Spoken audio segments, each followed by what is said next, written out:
Now, we are staying with the developments at the Presidential Election Petition Tribunal, which has entered day 4. The All Progressives Congress has filed an application asking the tribunal to dismiss the petition by the People's Democratic Party. Counsel to the APC, Charles Edosomwan, told the tribunal that the party has filed and served 2 applications on the petitioner. At today's proceedings, counsel to the PDP, Uche, confirmed that the parties have agreed to set up a team to go through the various documents and eliminate objections while tendering documents from the bar.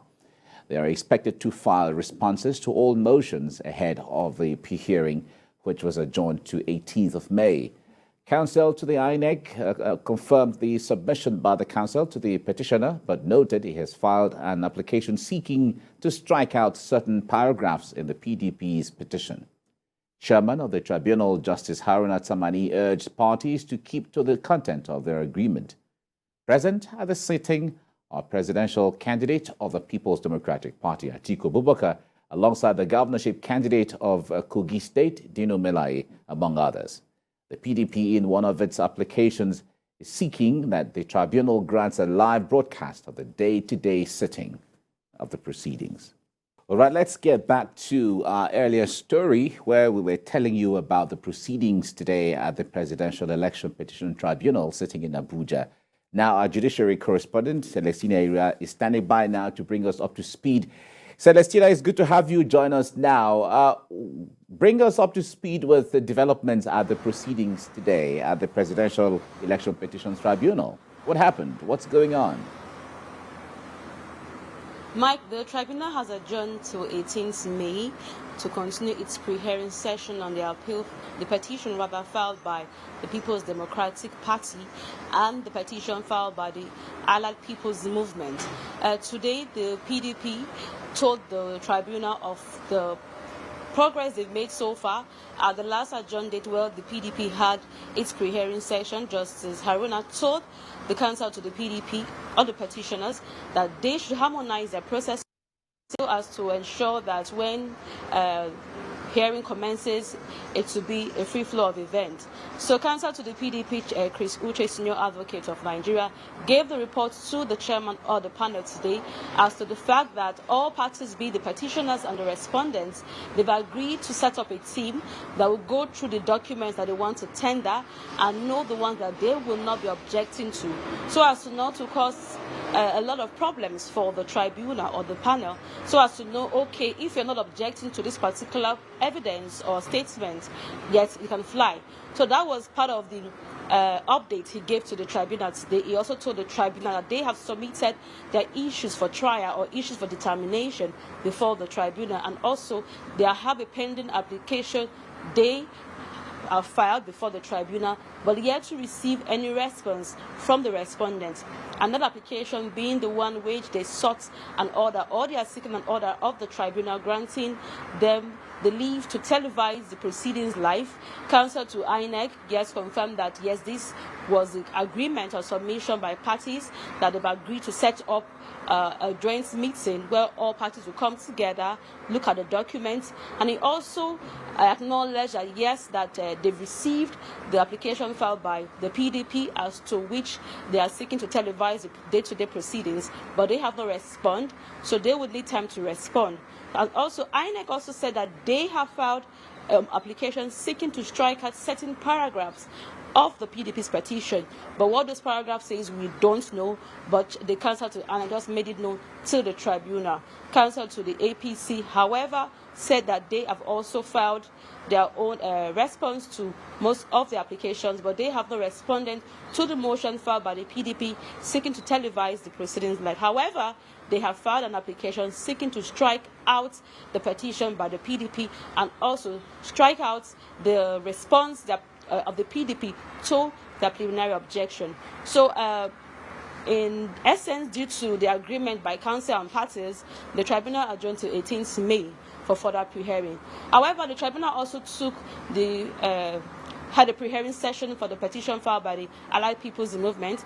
Counsel to the APM told the tribunal that it was still the same thing as that of the PDP.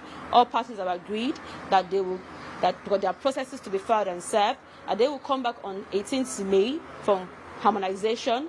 But however, Counsel to the APC said that although he was not in the meeting where the petitioners met with other respondents, yes, to ensure that they keep to the promise made to the tribunal not to bring unnecessary application or do anything that will impede the progress they've had so far, he would go with the adjournment which the APM sought. But they have also filed a preliminary objection to the petition of the APM, but will move the objection at the appropriate time when the trial commences. So the tribunal adjourned to 18th May for further pre-hearing on the application on the petition filed by the APM and that of the PDP. All right. That's a comprehensive detail of what has gone on today. Thank you very much for bringing us up to speed, Celestina Ira, our judiciary correspondent from Abuja. Moving on now, preparations are on building up for the inauguration of the next administration on the 29th of May.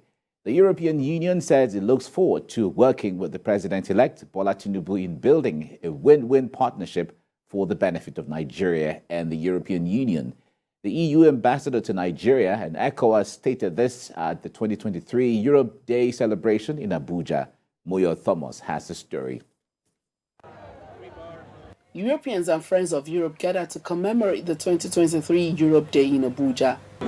A day set aside to celebrate the peace and unity of Europe and the foundation of the European Union. The European Union ambassador to Nigeria explains the essence of the day, which beyond celebrating peace, also spreads the idea of using dialogue and diplomacy to conquer challenges.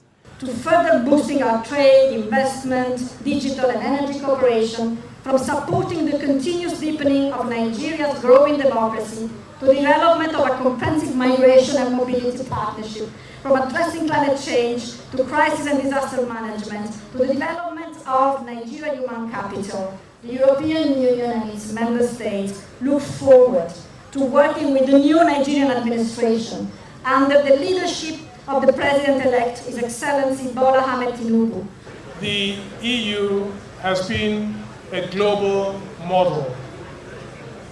As you heard, after the number of wars coming together and fashioning this, at the time, unique association of countries that nobody ever believed could come together for anything other than to fight each other. But they came together and have created just one of the most amazing institutions in the world. The EU ambassador also promises to continue to work with ECOWAS to address the multiple challenges in the region. She applauds the cordial bilateral and multilateral relations Europe shares with Nigeria, especially on trade, as Europe remains Nigeria's biggest trading partner. The European Union is also Nigeria's first partner in foreign direct investments. With an estimated FDI stock of over 30 billion euros, European Union companies contribute to the economic diversification and growth of Nigeria, to job creation and wealth generation, and we are key to do more together. The 2023 has been tagged the Europe Year of Skills. The goal is to help young people get the right skills for quality jobs and help companies in addressing skills shortage. Moyo Thomas, TVC News, Abuja.